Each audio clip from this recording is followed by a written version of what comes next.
Hello, it's Tony here, Tony Coll. I heard the sad news at the weekend that Mark Tully, the legendary BBC correspondent who covered India for God knows how many years, had died at the age of 90, and that immediately triggered a memory of the time that Mark Tully saved embarrassment in the BBC by covering an invasion that another correspondent was supposed to do, but he went AWOL at the crucial time. What happened was that towards the end of 1979, the Soviet Union invaded Afghanistan. The person who was supposed to call it, who, to save his blushes, I'm going to call John Smith, was the correspondent in Islamabad in Pakistan, which is the next country next door to Afghanistan. So the BBC rang him up. Where is he? He's gone. Panic, big story. Mark Tully, who's quite a long way away. If you look on the map, Delhi is a long way from Kabul. But anyway, absolutely unflappable. Mark Tully jumps over Pakistan and covers the invasion quite impeccably, professionally, stylishly, like he always does. And it saved the day. But what happened to the correspondent?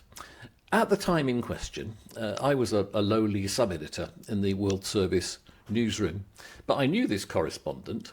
The previous BBC correspondent in Islamabad had been beaten up by the police and kicked out of the country because he was getting too close to the Pakistan's nuclear ambitions and did some stories about it that the government didn't like.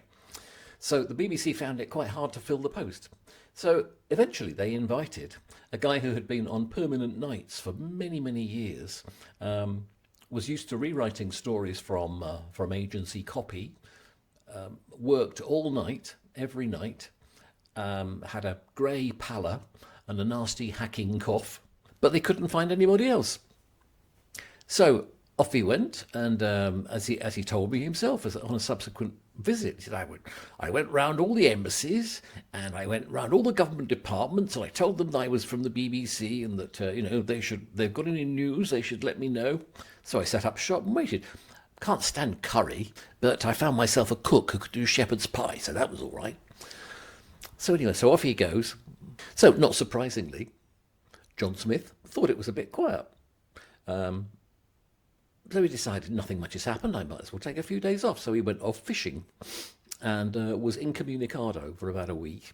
And that was the point at which the invasion happened, and Mark Tully saved the day. A few days later, I was on duty in Bush House, and there was a tannoy announcement, which is always what you get when a foreign correspondent wants to file a report. Everybody can listen, so you put on your headphones and see what he has to say. And when the tannoy lady said, John Smith from Islamabad on line 8. A great cheer went round the newsroom. There he is. What's he been up to? And everybody put on their headphones and dialed the ring main, as it was called, to channel 8, so we could listen to the conversation, which we were allowed to do. And there was the most fantastic Python-esque, understated conversation between John Smith and the senior duty editor. He said, John, hello, we were hoping that you'd get in touch. Oh, yes, it was a bit quiet, went away for a few days. Well, the Russians have invaded Afghanistan. Have they really? Good heavens. Yes, they have, and we'd quite like you to go there. Ah, right, okay, yes, will do. How do I go about, tickets and visas and all that? Well, you're the correspondent, you sort it out. Ah, right. Okay, will do. Well, he tried to go to Kabul, but was turned away at the airport, so that was all a waste of time. He didn't last very long in Islamabad. He came back to London very soon afterwards and was soon puffing away in the middle of the night with his deathly pallor. And I don't think the BBC ever appointed anybody that had been on permanent nights to an overseas posting ever again.